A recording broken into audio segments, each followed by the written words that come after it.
Good morning, everybody, and apologies from Philip Nugent. He had to step out at the last minute, and I stepped in. I've been working on this planning framework for about the last year and a half. Prior to that, I've too many years' experience that I'd wish to remember over a number of different departments. So I'm going to talk to you this morning about the developments on the National Planning Framework, Marine Planning Framework over the last year and a half, where we're at the moment, and where we plan to get to over the next year or so through to completion in late 2020. So what's this all about? Marine planning, many of you will be familiar with it. I won't dwell on too many of these definitions, but it's a process that brings together multiple users of the ocean to make informed and coordinated decisions about how to use marine resources sustainably. At the top there, it can also be a tool for rectifying spatial conflicts if they arise. So what's driving this? As far back as 2012, Harnessing Our Ocean Wealth identified the development of a marine spatial planning framework as a strategic priority for the realization of the sustainable utilization of our marine resources. In 2014, the Marine Spatial Planning Directive came along from the EU, which now makes it a legal obligation for all coastal member states to have a plan in place by March 2021. So a couple of years ago, we transposed the directive, and my minister, my department, the Department of Housing, Planning and Local Government, was designated as the competent authority. And we actually work in the planning division of the department alongside our terrestrial planning colleagues who you will remember from about a year ago were responsible for the National Planning Framework. So we see what we're doing as very much a parallel piece to the terrestrial planning framework, and we work very closely with our terrestrial colleagues.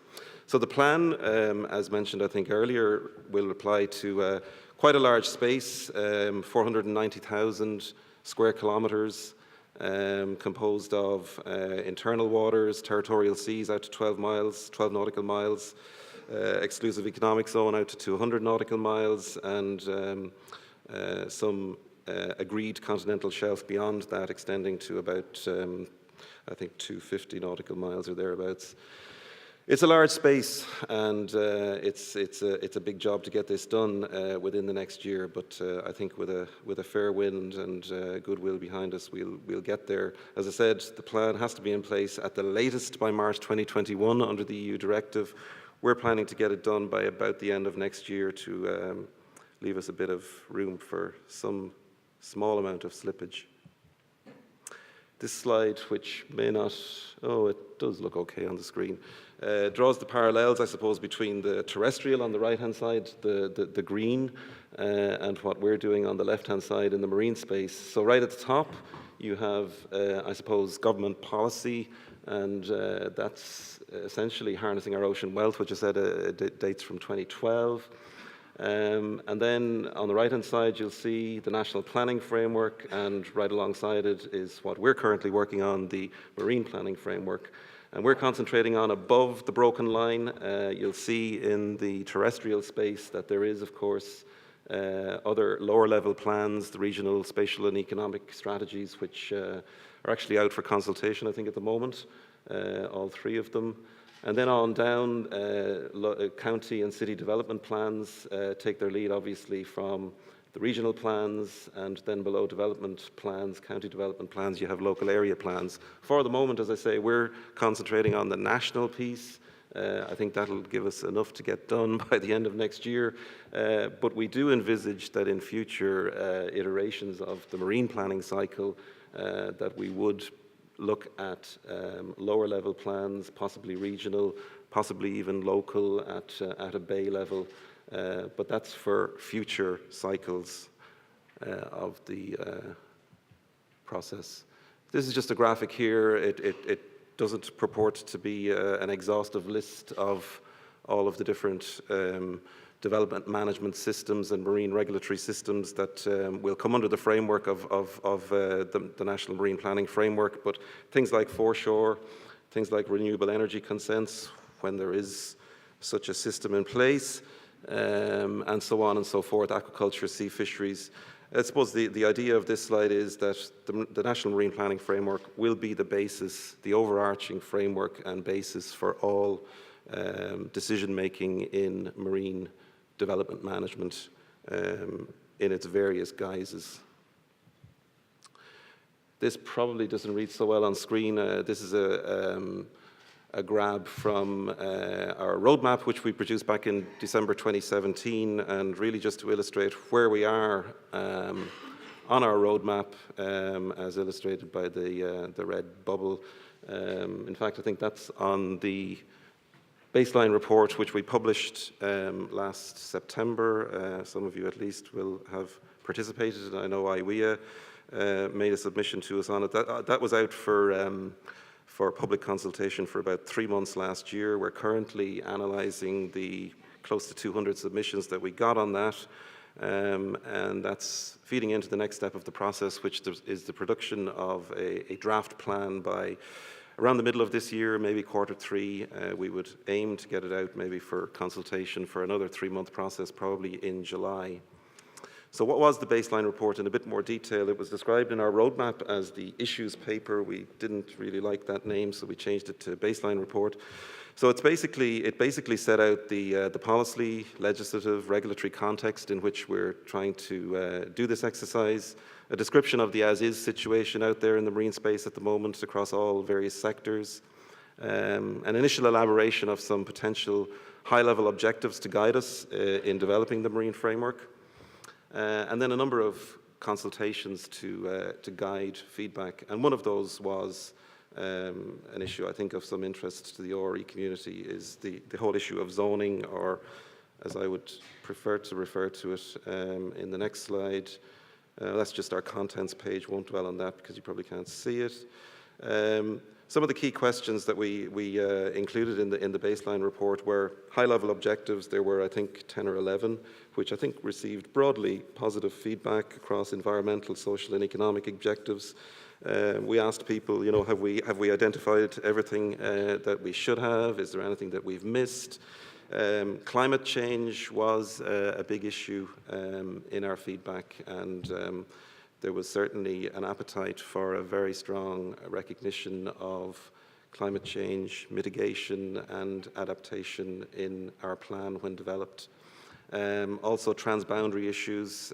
We are obliged under the directive to cooperate and coordinate with our neighbours, which of course is basically the UK and its devolved administrations. In a post-Brexit world, things are a little bit uncertain there.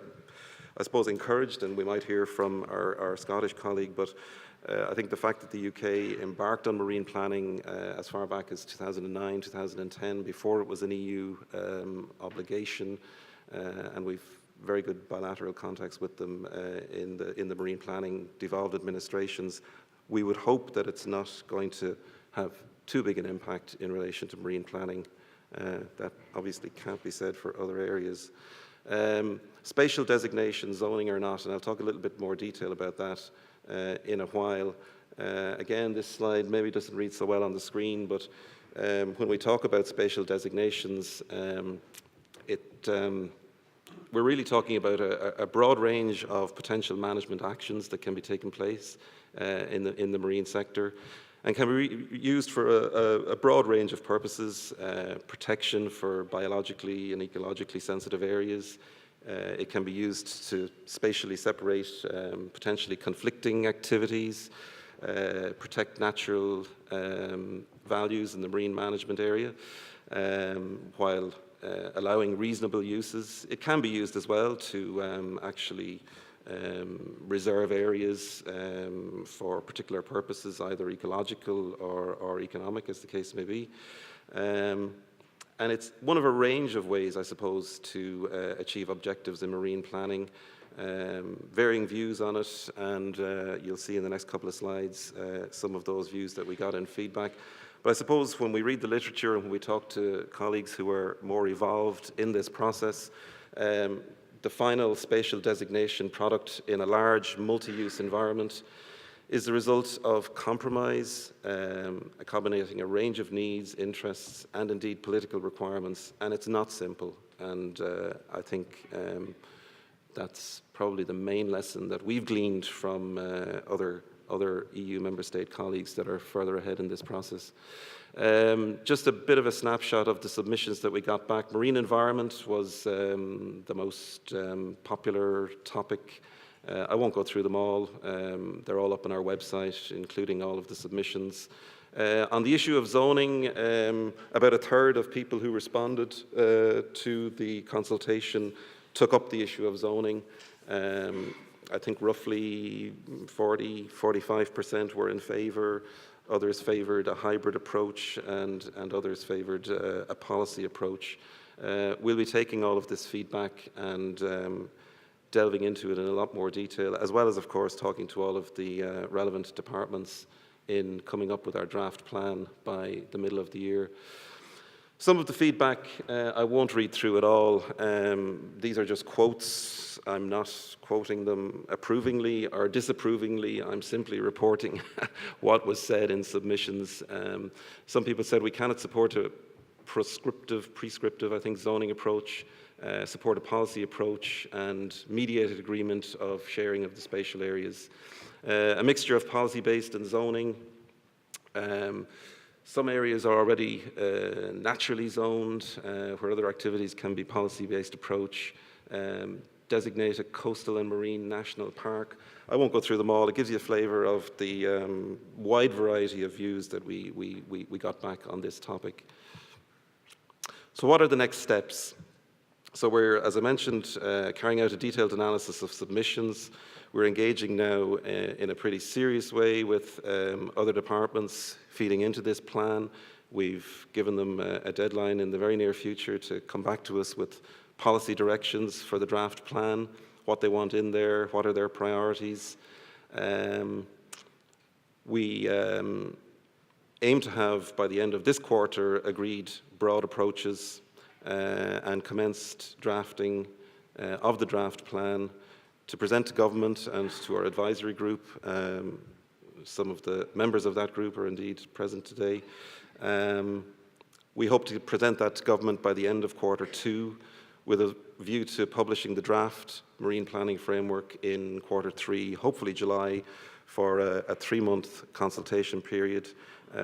Just at the bottom there, just to mention as well, we've appointed consultants just in the last couple of weeks to carry out the strategic environmental assessment and appropriate assessment, if required, of the plan, and that'll be progressing in parallel with our drafting of the plan.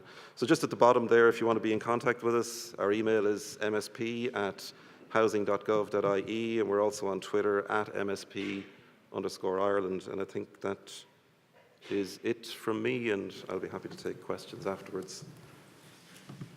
Don't throw rotten fruit, please, especially when you talk about MAFA, because I'm not directly involved in it, but